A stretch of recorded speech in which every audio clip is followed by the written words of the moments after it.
Au Nigeria, le bidonville de Makoko bordant la lagune de Lagos sacrifié sur l'autel de la modernisation urbaine.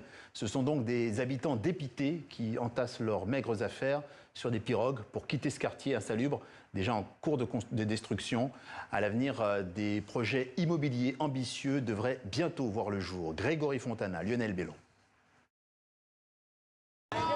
Ils arrivent sans prévenir sur des barges flottantes, les tractopelles, bien qu'en équilibre instable, n'ont pas trop de mal à détruire ces habitations bien précaires. Cet enseignant pointe du doigt ce qui reste de sa maison au loin, c'est-à-dire rien du tout.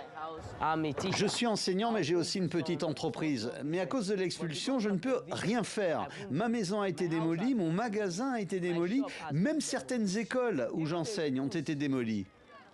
40 000, 80 000, 300 000 habitants dans ces constructions de fortune, personne ne sait vraiment. Makoko, c'était au départ un village de pêcheurs bien ancré sur la terre ferme, qui au fil des années, sous la pression immobilière, s'est étendu sur l'eau avec ses maisons sur pilotis faites de briques et de brocs, divisées en quartiers, avec ses propres écoles, ses propres commerces. On y vit depuis plusieurs générations, comme cette mère de famille. Elle y est née, elle y a rencontré son mari. C'est le seul endroit qu'elle connaisse.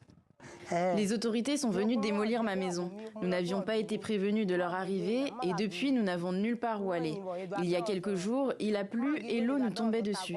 Nous restons ici avec ce qui reste de nos biens car nous n'avons nulle part où aller.